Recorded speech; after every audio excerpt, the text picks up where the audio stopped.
समय की बात है, किसी नगर में एक राजा था। उसके राज्य में प्रजा बहुत सुखी थी। एकादशी के दिन उसके राज्य में कोई भी अन्न ग्रहण नहीं करता था और न ही अन्न को बेचता था। सभी लोग फलाहार करते थे। एक बार भगवान श्री हरि ने राजा की परीक्षा लेनी चाहिए। तब भगवान श्री हरि एक सुंदर स्त्री का रूप धारण करके सड़क पर जाकर बैठ गए। जब राजा वहाँ से गुजरा तो उसने उस स्त्री को देखा। उसकी सुंदरता देखकर राजा चकित रह गया। राजा ने उससे पूछा, हे सुंदरी, तुम कौन हो और इस तरह यहाँ बीच रास्ते में क्यों बैठी हो? तब सुंदर स्त्री बनी भगवान बोले, मैं बेसहारा हूँ। इस दुनिया में मेरा कोई जानने वाला नहीं है। मैं किससे सहायता मांगू?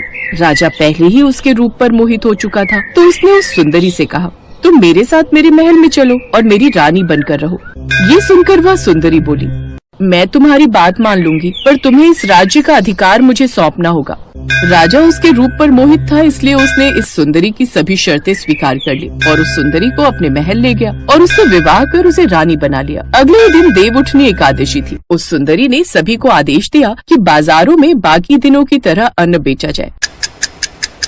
उसने महल में मांसाहारी भोजन पकवाया तथा परोसकर राजा को खाने के लिए कहा। ये देखकर राजा ने कहा, रानी, आज देवउठनी एकादशी है, आज तो मैं केवल फलाहार करूंगा। तब उस सुंदरी ने अपनी शर्त राजा को याद दिलाई और कहा, ये खाना आपको खाना होगा, नहीं तो मैं बड़े राजकुमार का सर कटवा दूंगी। यह सुनकर राजा बहुत दुखी हुआ। तब उसने अपनी यह स्थिति बड़ी रानी से कही। तब बड़ी रानी बोली, महाराज, धर्म न छोड़े, बड़े राजकुमार की बलि दे दें। बेटा तो फिर मिल जाएगा, लेकिन धर्म नहीं मिलेगा। ऐसा कहकर बड़ी रानी रोने लगी।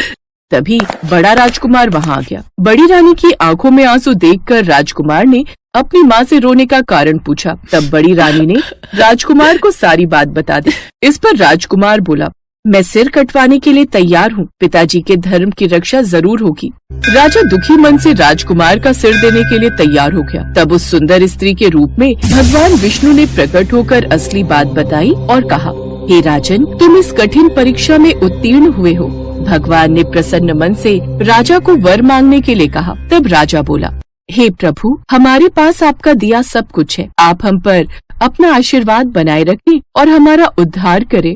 उसी समय वहाँ एक विमान उतरा। राजा ने बड़े राजकुमार को राज्य सौंप दिया और विमान में बैठकर परम धाम को चला गया। हे भगवान विष्णु, जैसे आपने राजा का उद्धार किया, उसी प्रकार इस कथा को सुनने वाले, पढ़ने वाले, हुंकारा भरने वाले सभी पर उपकार करना। जय श्री हरि विष्णु। देवउठनी एकादशी यानी कि देवताओं के उठने का दिन। देवउठनी एकादशी को साल की सबसे बड़ी एकादशी माना जाता है। इस दिन भगवान विष्णु और समस्त देवतागण 4 महीने की निद्रा से जागकर सृष्टि के संचालन का अपना कार्य संभालते हैं। इस दिन से ही शादी, विवाह, मुंडन और गृह प्रवेश जैसे शुभ कार्य आरंभ हो जाते हैं। कार्तिक मास की शुक्ल पक्ष की एकादशी को देवउठनी एकादशी और देव प्रबोधिनी एकादशी कहा जाता है। इस तिथि पर भगवान विष्णु, माता लक्ष्मी और तुलसी की पूजा पूरे विधि विधान से की जाती है और इसके अगले दिन तुलसी और शालिग्राम का विवाह संपन्न करवाया जाता है। देवउठनी एकादशी के दिन सुबह जल्दी उठकर स्नान कर ले और साफ कपड़े पहन ले। पूजा घर को गंगा जल छिड़क कर पवित्र कर ले। इसके बाद विष्णु भगवान का ध्यान करते हुए व्रत करने का संकल्प ले और आंगन में या फिर पूजा घर के बाहर भगवान के चरणों की आकृति बना ले। घर में ओखली पर गेरू से भगवान विष्णु का चित्र बना ले। इस चित्र पर मिठाई, फल, सिंघाड़े, गन्ना और आंवला अर्पित करें और भगवान विष्णु की पूजा करें। आरती करके पूजा संपन्न करें।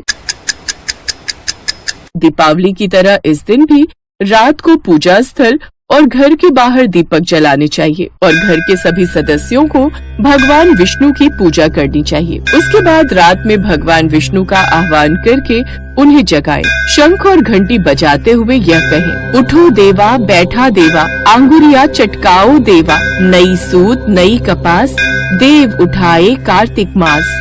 इस दिन निर्जला या केवल जलीय पदार्थों का सेवन करते हुए उपवास रखा जाता है। इस व्रत में भगवान विष्णु या अपने इष्ट देवताओं की उपासना की जाती है। इस दिन तामसिक आहार, प्याज, लहसुन, मांस, मदिरा, बासी भोजन न लें। एकादशी पर यदि आप व्रत न भी करें तो भी आपको ब्रह्मचर्य का पालन करना चाहिए। एकादशी के दिन भूलकर भी चावलों का सेवन न करें।